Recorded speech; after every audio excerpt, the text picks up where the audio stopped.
Time to play the game. Oh, this is Rick Mahorn, the bad boy, giving a shout out to my man Drew, Detroit Drew. Make sure you tune in on his YouTube channel, Detroit Drew, bad boy. Detroit Drew, Woodward Sports. Yeah, Detroit Drew, Woodward Sports. Yeah.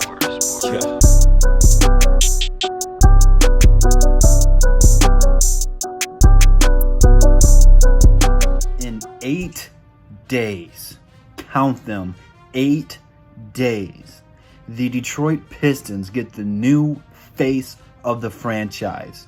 I didn't get to talk about it because, like I said in my last video, I'm spending a lot more time with the family, have a newborn. I wanted to talk about it, but Everything King covered it, and he hit a home run with it. Go check out his live stream if you have not already. Also, go get that man to 10K, man. He's so close. I'm happy for him, man. It's going to be awesome when he gets there. He works just as hard as anyone else on the YouTube game, so make sure you go subscribe to him. If you have no idea who he is, get outside it underneath the rock you are living in. But back to the Detroit Pistons. In 8 days, Cade Cunningham will be selected with the first overall pick and rock the Detroit Pistons red, white, and blue. And if you're not down with that, I got 2 words for you. Suck it.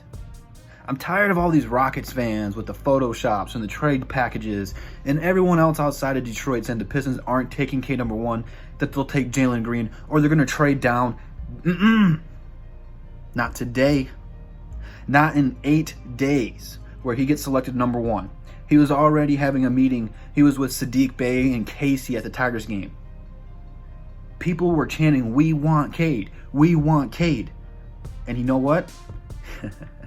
People outside of Detroit are not going to like this one. He looked happy. He wants to be here.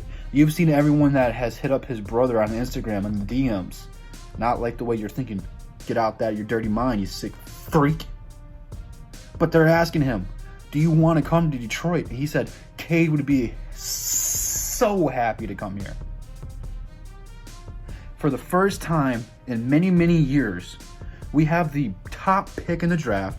We're going to take the best player, and guess what? He actually wants to come here. But that's not even the topic of today's video. I just have to get that out the way. Today's topic is, what can the Detroit Pistons learn from the NBA Finals, as the Milwaukee Bucks in 6 games took care of the Phoenix Suns after dropping the first 2. Let me say this first. Shout out to the Milwaukee Bucks. I'm pretty sure me and Jamo were the only ones who thought they could beat the Brooklyn Nets and get to the NBA Finals. I was a little skeptical once we got there. I don't know why I said we. It's not like I'm a Bucks fan. But once they got there, I was a little skeptical when they played Phoenix, because Phoenix looked really good. But both those teams had similar paths to get there.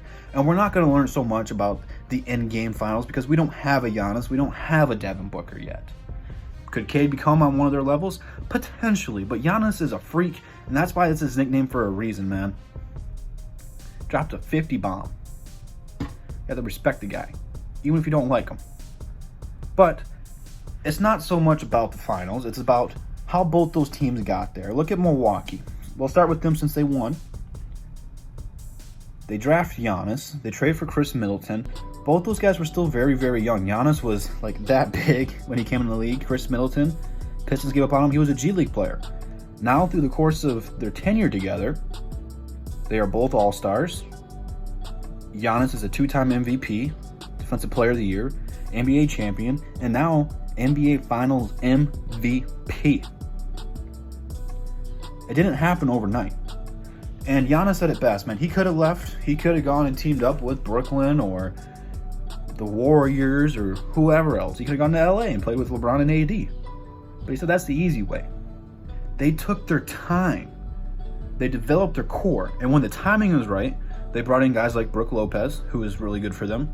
They brought in Drew Holiday, who was a huge upgrade over Eric Bledsoe. And they kept adding pieces and trading for the right guys.